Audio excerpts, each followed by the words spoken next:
దేవుడు నీతో మాట్లాడుతున్నటువంటి మాట ఏంటిదంటే, ఈ పునరుత్థాన శక్తి, ఈ బలము నిన్ను ఏం చేస్తుందంటే, దేవుడు నిన్ను గురించి పలికిన ప్రవచనము, వాగ్దానములను ఆయన నిష్ఫలముగా చెయ్యకుండా ఆయన పంపిన కార్యమును జరిగించడానికి అది నెరవేర్పులోనికి తీసుకువస్తుంది.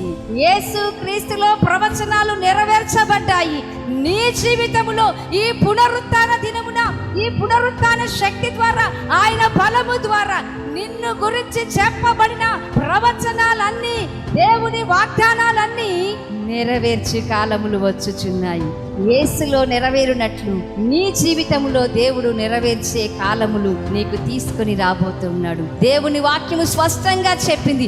3వ దినము అంటే కాలము మెన్షన్ చేసింది, సమయము మెన్షన్ చేసినట్టుగా దేవుని ప్రియ బిడ్డలారా, దేవుడు సెలవిస్తున్నాడు, నేను చెప్పిన మాటలు, నేను పలికిన మాటలు నెరవేర్చే కాలములు నీ జీవితంలోనికి రాబోతున్నాయి. హల్లెలూయా.